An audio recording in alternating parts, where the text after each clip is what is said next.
Question number 46 जो exercise 5.2 है और ये मैट्रिक्स का है क्वेश्चन। ठीक है, देखिए ये क्वेश्चन क्या कह रहा है। कह रहा है किसी स्कूल की पुस्तकों की दुकान में 10 दर्जन रसायन विज्ञान, 8 दर्जन भौतिक विज्ञान तथा 10 दर्जन अर्थशास्त्र की पुस्तकें हैं। इन पुस्तकों का विक्रय मूल्य मतलब बेचने वाला मूल्य 80 रुपया, 60 रुपया तथा 40 रुपया प्रति पुस्तक है। प्रति का मतलब एक पुस्तक को 80 रुपये में बेच रहा है, एक पुस्तक को 60 रुपये में, एक पुस्तक को 40। यानी कहने का मतलब पहले देखिए रसायन शास्त्र है, रसायन विज्ञान है, तो वो एक किताब का दाम है 80 रुपया। फिर उसके बाद है भौतिक विज्ञान, तो उसका एक किताब का दाम है 60 रुपया। तीसरा नंबर में अर्थशास्त्र, उसका एक किताब का दाम है 40 रुपया। आव्यूह बीज गणितीय के प्रयोग द्वारा, यानी आव्यूह का इसमें यूज करना है, प्रयोग द्वारा ज्ञात कीजिए कि सभी पुस्तकें को बेचने से दुकान को कुल कितनी धनराशि प्राप्त होगी। ये क्वेश्चन है, ठीक है ना। तो चलिए अब हम लोग इसको हम लोग बनाते हैं। देखिए ये क्या कह रहा है, दर्जन, एक दर्जन, डोजन इंग्लिश में बोलते हैं, ठीक है ना। तो आपको मालूम है एक दर्जन में कितना होता है, तो एक दर्जन में 12 होता है। 12 केला, एक दर्जन में पेन 12 पेन, ठीक है ना। तो सबसे पहले हम लोग वर्ग आव्यूह बनाते हैं, ठीक है ना। तो सबसे पहले 10 दर्जन में हम लिखेंगे, चूंकि 10 दर्जन में कुल रसायन विज्ञान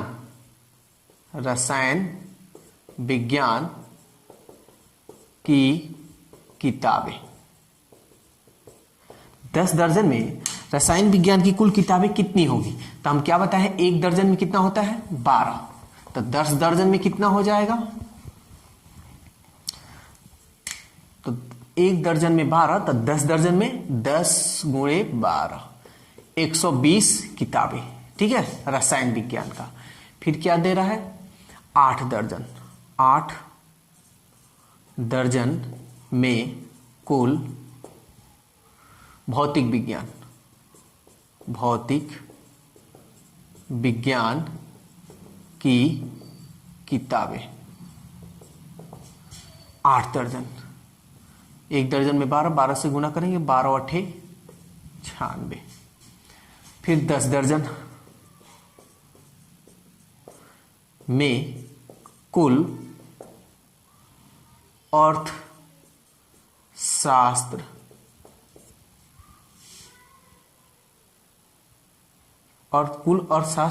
की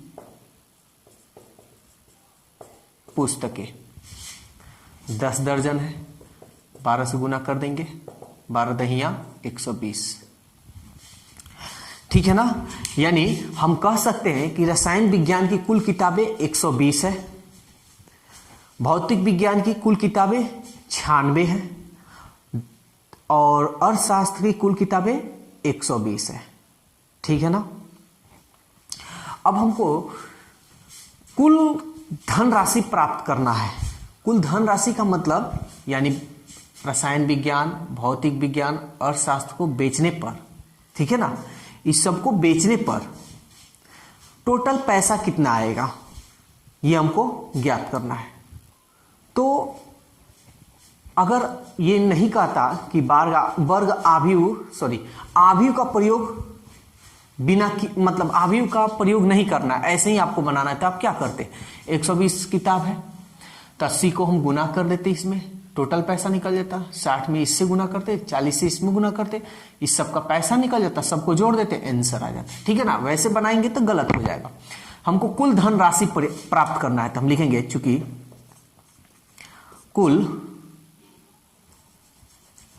चूंकि सभी पुस्तकें को बेचने पर कुल धन राशि, ठीक है ना। आप एक मैट्रिक्स बना लीजिए, आप भी बना लीजिए। किसी तरह आपको ऐसे लिखना था ऐसे लिखिए, ऐसे लिखना था ऐसे लिखिए। किसी को आप लिख सकते हैं 120, 96, 120, ये तो हो गया। गुणा कीजिए, इसमें 80 में इसमें गुना कीजिएगा, 60 में इसमें गुना कीजिएगा, 40 में इसमें गुना कीजिएगा, तब भी ना आएगा। तो यहां पे भी हम लोग गुना करेंगे। चलिए गुना करते हैं। तो लिखते हैं 80, 60, 40, जिस तरह मन करे उस तरह आप लिखिए, ठीक है। तो गुणा करने का दो मैट्रिक्स को तभी हम गुणा कर सकते हैं जब फर्स्ट वाला का कॉलम सेकेंड वाला के रो के बराबर हो, यही ना। चलिए पहले हम लोग देखेंगे, चेक करेंगे, उसके बाद आगे बढ़ेंगे। एक रो है, 1 2 3 कॉलम है, एक रो है, 1 2 3 कॉलम है। तब फर्स्ट वाला का कॉलम सेकेंड वाला का रो ये क्या होना चाहिए, बराबर होने। देखिए तो बराबर है, नहीं है, तो ऐसे लिखना हमारा क्या होगा, गलत होगा। तो हम किसी एक को चेंज, इसको भी चेंज कर सकते हैं, चाहे तो इसको आप कर सकते हैं, किसी को आप चेंज कर सकते हैं। तो इसको छोड़ देते हैं, ठीक है ना, हम इसी को चेंज कर देते हैं। कभी भी दो मैट्रिक्स को गुणा करना है तो ये याद रखिएगा कि फर्स्ट मैट्रिक्स का कॉलम सेकेंड मैट्रिक्स का रो के बराबर होना चाहिए। ये अब ऐसे हम लोग लिख देते हैं। ये तो पुस्तकें हो गया, अमाउंट 80। हाँ याद रखिए, ये नहीं कि पहले 60 लिखे उसके बाद 80, ऐसे नहीं लिखना, क्योंकि गलत हो जाए। क्योंकि पहले वाला का ये किसका दिया है, रसायन का। तो पहले हम रसायन का किताब की संख्या लिखे, फिर ये भौतिक विज्ञान का, ये भौतिक विज्ञान का है तब भौतिक विज्ञान का किताबों की संख्या, तब भौतिक विज्ञान, ऐसे ही लिखेंगे, ठीक है ना, इधर उधर नहीं लिखेंगे। बस ये याद रखिएगा कि रो में लिखें कि कॉलम में लिखें, ये आपको बस मिला लेना है। फर्स्ट वाले का कॉलम, सेकंड वाले का रो, दोनों बराबर होना चाहिए। चलिए हम देखते हैं। 60, 40, चलिए अब मिलाते हैं। 1 1 2 3, 1 2 3 1, देखिए तो है ना बराबर। तो ये जब बराबर है तो हम इसको क्या कर सकते हैं, गुणा आसानी से कर सकते हैं। चलिए अब हम लोग गुणा करना तो जानते हैं, ध्यान दीजिएगा।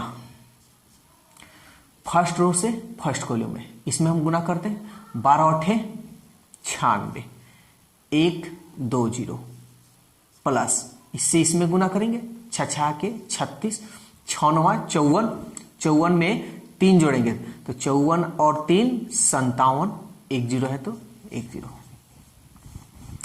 फिर इससे इसमें करेंगे, प्लस देंगे, 12 चौक 48, 1 2 0, ठीक है ना। तो ये हमारा हो गया। ये मैट्रिक्स में लिखिए चाहे मत लिखिए, इसको हटा दीजिए, नहीं भी लिख सकते हैं आप, कोई दिक्कत नहीं। ये देखिए मैट्रिक्स, ये जो चिन्ह दिया गया ना, बस इसको अच्छा लगने के लिए मैट्रिक्स दिया गया, ठीक है ना। आप इसको ब्रैकेट में लिख सकते हैं, बोलिए कोई दिक्कत है तो, ठीक है ना। तो अब हम लोग क्या करेंगे, जोड़ेंगे। तो चलिए जोड़ते हैं। 2 0 0 0 0 6 6 6 0 6, 8 7 15 15 और 6 21 के 1 हासिल 2 4, ऐसे हासिल जोड़ लिए, 4 और 2 6, 6 5 11 और 11 और 9 11 और 9 20, इतना रुपया, ठीक है ना। तो ये था आपका, सब जोड़ सही हुआ है ना। 0 0 0 0 6 6, ठीक है। 8 7 15 15 6 21 के 1 15 और 6 21 के 1 हासिल 2 4 और 5 9 9 9 18 18 2 20, ठीक है ना। तो सभी पुस्तकों को बेचने पर उसको कितना कुल धन राशि प्राप्त होगा, 20,160 रुपया। चलिए क्वेश्चन नंबर 47 देखिए। अब ये क्या कह रहा है, एक निर्माता 3 प्रकार की वस्तुएं X, Y तथा Z का उत्पादन करता है, जिनका वह 2 बाजारों में विक्रय करता है। विक्रय मतलब बेचने वाला, यानी उत्पादन कुछ वस्तु को करता है, ठीक है ना। X, Y, Z के वो दे दिया है कि ये उत्पादन है, और इसका जो उत्पादन कर रहा है उसको 2 बाजारों में वो बेच देता है। वस्तुओं की वार्षिक आय बिक्री नीचे सूचित की गई है। देखिए वस्तुओं का जो बिक्री है, ठीक है ना, यानी वार्षिक मतलब सालाना, यानी साल में जो बेच रहे हैं उनका मान दिया हुआ है, ठीक है ना, यानी 2.5 रुपया, 1.5 रुपया, 1 रुपया, तो ये दिया हुआ है। तो सवाल नंबर 1 क्या कह रहा है, यहाँ देखिए बाजार है, बाजार में 1 नंबर क्या कितना उत्पादन हो रहा है, तो 10,000, 2,000, 18,000। अब बाजार 2 में उत्पादन 6,000, 20,000, 8,000 कोई वस्तु है उसका उत्पादन हो रहा है। लेकिन इसका नीचे ए नंबर में दाम दिया है। देखिए यदि एक्स, वाई तथा जेड, ठीक है, यानी ये वस्तु है एक्स, वाई, जेड का इकाई विक्रय मूल्य 2.5 रुपया, 1.5 रुपया, 1 रुपया हो तो, यानी 10,000 का दाम 2.5 रुपया, 10,000 का दाम 2.5 रुपया। यहां देखिए ये एक्स, वाई, जेड ये उत्पादक है यानी वस्तु है, तो 10,000 का दाम 2.5 रुपया, 2,000 का दाम 1.5 रुपया, 18,000 का दाम 1 रुपया। तो ये पहला यानी फर्स्ट बाजार है। फर्स्ट बाजार में इतना वस्तु को उत्पादन कर कर वो बेच देता है इतने के हिसाब से, ठीक है ना, इतना इतना इसका दाम है। तो कह रहा है कि पूरा बेचेगा तो कितना रुपया प्राप्त करेगा। तो आप क्या करते, इसको इसमें गुना करते, इसको इसमें गुना कर देते, इसको इसमें गुना कर देते, सबको जोड़ देते, निकल जाता ना। यानी कहने का मतलब एक उत्पादक का दाम 2.5 रुपया है तो 10,000 का दाम कितना होगा। एक उत्पादक का दाम 1.5 रुपया है तो 2,000 प्रोडक्ट का दाम कितना होगा। एक प्रोडक्ट का दाम 1 रुपया है तो 18,000 का दाम 18,000 है तो कितना रुपया होगा, ठीक है ना। तो चलिए हम लोग बनाते हैं, लेकिन इसको कह रहा है कि इसका आव्यूह का प्रयोग करना है। देखिए यहां दिया हुआ है, ठीक है ना, आव्यूह का प्रयोग करना है। तो चलिए हम लोग निकालते हैं। तो बाजार फर्स्ट वाला लिख देंगे यहां पे, तो बाजार फर्स्ट यानी 1 से कुल राजस्व, ठीक है ना, बाजार 1 से कुल राजस्व प्राप्त। तो बाजार 1 से कुल राजस्व में मतलब धन कितना प्राप्त करेगा। तो देखिए सबसे पहले इसका मैट्रिक्स बनाएंगे। तो फर्स्ट वाला का है 10,000, 2,000, 18,000। इसका दाम दिया है, यहां दाम दिया है, तो हम ऐसे लिख कर देख लेते हैं। किसी तरह आप लिख सकते हैं, हम बताए हैं ना, फर्स्ट मैट्रिक्स का कॉलम सेकेंड मैट्रिक्स का रो बराबर होना चाहिए। तो इसको हम लिखेंगे, चेक करेंगे, तब आगे हम बढ़ेंगे। इसमें आपको पैसा लिखने की जरूरत नहीं है। फिर 1 रुपया, देखिए तो 1, 1, 2, 3, 1, 2, 3, 1 है ना बराबर। तो इसको हम आसानी से क्या कर सकते हैं, गुणा कर सकते हैं।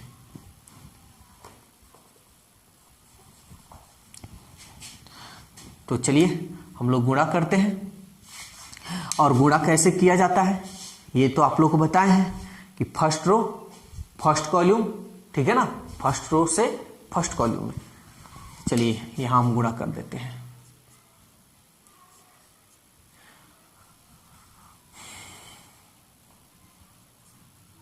इससे इसमें, इतना से इसमें कीजिए, 2 पॉइंट हटा दीजिए, 50, इससे गुणा किए हैं तो कितना, 1, 2, 3, 4, 1, 2, 3, 4, ठीक है ना। 0.1, 2 अंक के पहले 1, 2, ठीक है ना, प्लस इससे इसमें, तो 15 दूनी 30, 1, 2, 3, 1, 2, 3, और एक इसका 0 था, 0 बिठा दिए, ठीक है ना। यहां पे भी 0 छूट रहा है क्या जी। इसमें हमने गुना किया 25 से कम, 25, 1, 2, 3, 4, ठीक है, और 1, 5, 1, 2, 3, 4 और 1, 5, ठीक है, इसका सही है। प्लस इसमें दशमलव देखिए कितना अंक पहले, 3 और 1, 4, इसका 15 दूनी 30, ठीक है, 3, 1, 4, ठीक है, 0.2 अंक पहले यहां बैठा दिए, प्लस इससे इसमें गुना करेंगे 18, 3 जीरो है 3 जीरो, 2 जीरो है 2 जीरो। देखिए हम पूरा आपको डिटेल्स बता रहे हैं, 0.0 के बाद जीरो का वैल्यू नहीं होता तो इसको हटा भी सकते हैं, इसको भी हटा सकते हैं, इसको भी हटा सकते हैं, ठीक है ना, लेकिन हम लिख दे रहे हैं, ठीक है। 3 जीरो और 2, 3 और 2 5, ठीक है। कितना 0.12, 2 अंक पहले, तो दशमलव हटाइए, 1 2 3, 1 2 3, 1 2 3, 1 2 3, 1 2 3, 1 2 3, जोड़ते हैं 3 0 3 0 3 0, 8 3 11, 11 अब 5, 11 5 16, 1 3 4, 4 2 6, 6 और 1 7, फर्स्ट नंबर, ठीक है ना। यानी पहला बाजार में, ठीक है ना, पहला बाजार से वो कितना रुपया का राशि कलेक्ट करेगा, 76,000 रुपया, ठीक है। तो ये था आपका 47 का ए नंबर। देखिए कहीं जोड़ने में कुछ गलत हो रहा है, लग रहा है, ठीक है ना, इतना नहीं आना चाहिए, बहुत ज्यादा हो रहा है, 25,000 18,000, इसी तरह 25, 8 5 13, 2 1 3, 3 और 1 4, 43 ऐसे ही आ रहा है, ये 3,000 है ना जी, 46 होगा ना। यहां देख लीजिए जोड़ने में हम गलती कर दिए हैं, देख लीजिए हो जाता है कभी कभी। 3 0 3 0 3 0, 8 3 11 11 और 5 16, हासिल 1, हम इसको भी ले लिए थे, 1 और 2 3, 3 और 1 4, ठीक है ना। तो पहला बाजार से कितना उत्पादन करेगा वो, 46,000। अब बाजार 2, ठीक है ना, अब बाजार 2 से कितना उत्पादन करेगा, ठीक है, कितना राशि प्राप्त करेगा। तो चलिए ये भी हम लोग याद करते हैं, इसको हम मिटाते हैं।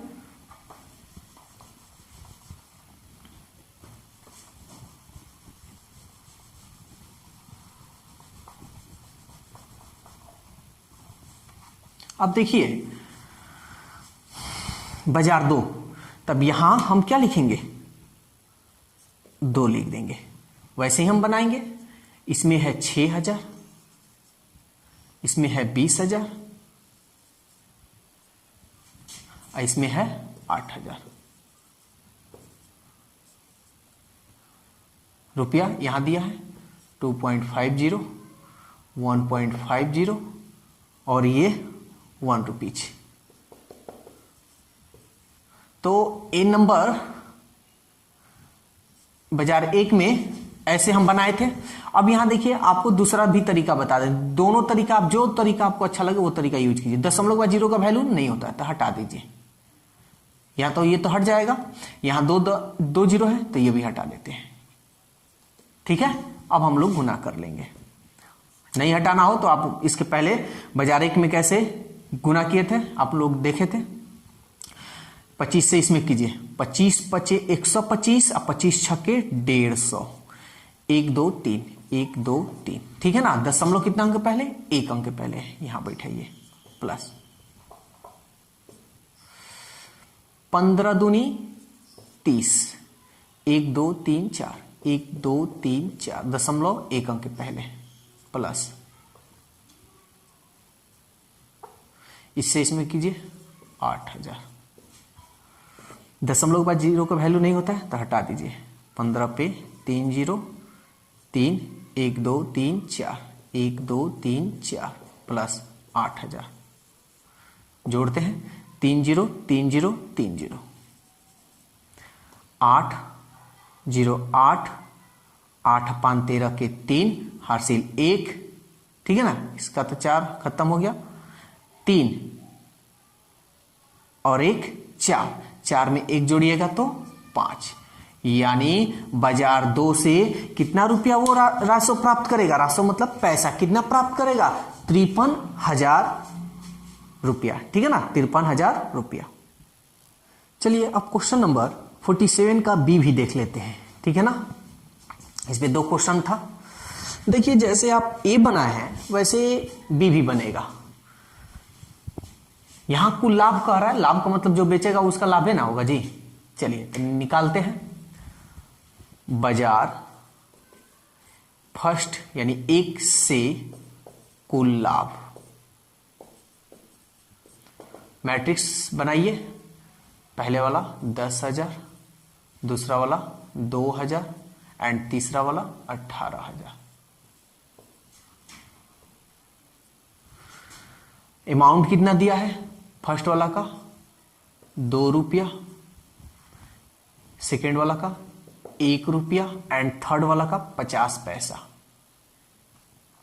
यहां थोड़ा ध्यान दीजिएगा, 50 पैसा है, हम इसको रुपया में लिखना चाहें तो कैसे लिखेंगे? तो 100 से हम क्या करते हैं, इसमें भाग दे देते हैं।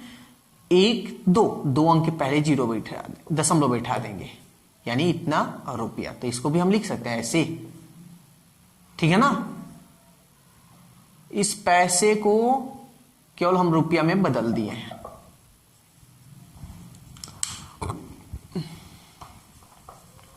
पैसे को बस रुपया में बदल दिए हैं, ठीक है।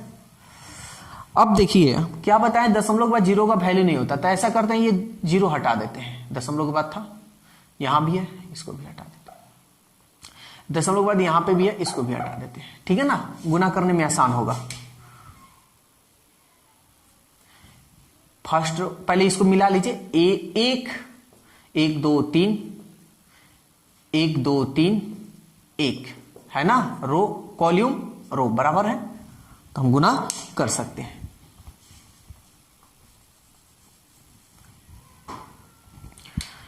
दो में 10 से कीजिए तो 10 दूनी 20, 3 जीरो है 3 जीरो, प्लस 1 में इससे कीजिए 2000, प्लस इससे इसमें कीजिए 18 पचे 90, 1 2 3 1 2 3, दशमलव कितना अंक पहले, 1 अंक पहले, ठीक है ना।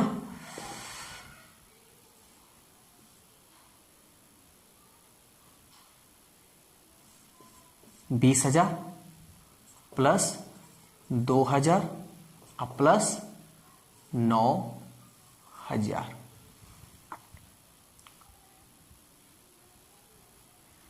ठीक है।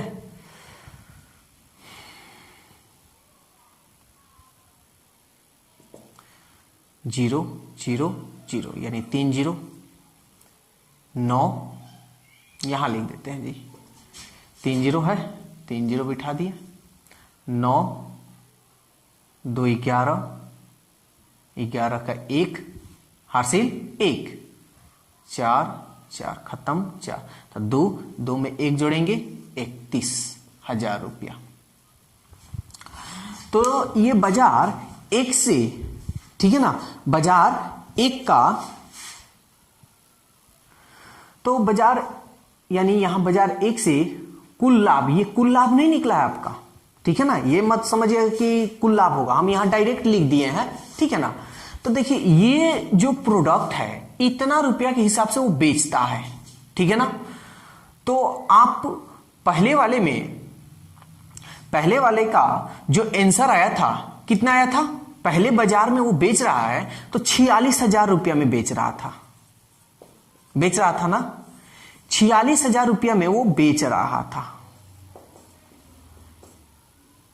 ठीक है ना। और यहां बेच कितना रहा है, 31,000, यहां कितना बेच रहा है 31,000, तो यहां 31,000 में बेच रहा है, अब पहले बेच रहा था 46,000, तो कितना का लाभ हुआ, लाभ हमको बताना है। पहले बेचा था 46,000, अब बेच रहा है यहां पे 31,000, तो पहले वाले यहां देखिए, यदि उपरोक्त तीनों उत्पादों का, उपरोक्त मतलब ठीक ऊपर वाला यानी बी नंबर है ना, क्वेश्चन ए नंबर क्या ये बात कर रहा है कि अब दाम इतना हो जाए तो कुल लाभ बताइए, ठीक है ना। तो देखिए 46,000 है, तो 46,000 में से हम क्या करेंगे, 31,000 को घटा लेंगे, ठीक है ना। 46,000 में से क्या करेंगे, 31,000 घटा लेंगे, तो मालूम चल जाएगा कि पहले वाले को कितना लाभ हुआ। तो घटाइए, 3 जीरो, 6 में से 1 गया 5, 4 में से 3 गया 1, ये रहा आपका बाजार 1 से कुल लाभ, ठीक है ना। पहले बेच रहा था इतना रुपया में, अब उसका जो सेलिंग हुआ यानी बेचाया 31,000, तो पहले वाले को कितना लाभ हुआ, तो पहले वाले को कितना लाभ हुआ, 15,000 रुपये। ठीक है, तो चलिए अब हम लोग बाजार 2 में कितना का लाभ हुआ है ये देख लेते हैं। ठीक है ना, तो पहले ए नंबर में जो क्वेश्चन था कितना में बेचा था, तो 53,000 रुपये में बेचा था, ये हम लिख देते हैं। ठीक है ना, और यहां हम बाजार 2 लिख देते हैं। हम बस इसको मिटा देते हैं।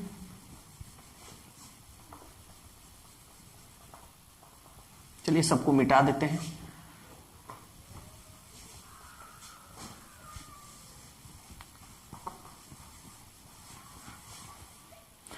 अब देखिए बाजार 2 से कुल लाभ, तब पहले जो बेचा था 53,000 रुपये में, अब क्या हुआ, दाम गिर गया यानी कम हो गया। तो दाम जब कम हो गया तो ये पूछ रहा है कि पहले वाला में इतना रुपये में बेचा गया, अब बेचा रहा है इतना रुपया में। ठीक है ना, तो उसको कितना रुपया का लाभ हुआ, तो चलिए हम लोग निकाल लेते हैं। डायरेक्ट हम कर रहे हैं, ठीक है ना, या आप लिख सकते हैं बाजार 2, यहां ऐसे भी लिख सकते हैं बाजार 2 में यानी बेचा गया उत्पादक का मूल्य निकाल दें। चलिए ऐसे ही लिख देते हैं, इसको हटाइए, यहां डायरेक्ट कर दिए थे क्योंकि जगह नहीं था। लिख देते हैं बाजार 2 से बेचा गया, बाजार 2 में बेचा गया कुल रुपए, बाजार 2 में बेचे गए कुल रुपए कितने होंगे, तो देखिए प्रोडक्ट 6,000, 20,000, 8,000। दाम कितना है, दशमलव बाद 0 को हटा देते हैं, 2, 1 और 50 पैसा। 50 पैसा को क्या लिखेंगे, 0.5। दशमलव बाद 0 का वैल्यू नहीं होता, हटा दीजिए। 6 दूनी 12, 1 में 20 से कीजिए 20, 3 0, इसमें कीजिए 8 5 40, 3 0, दशमलव 1 अंक पहले यहां बैठा दीजिए। इसको जोड़ ले क्या, 3 0 3 0, ठीक है, 3 0 0 यानी 2, 8 और 1 9 प्लस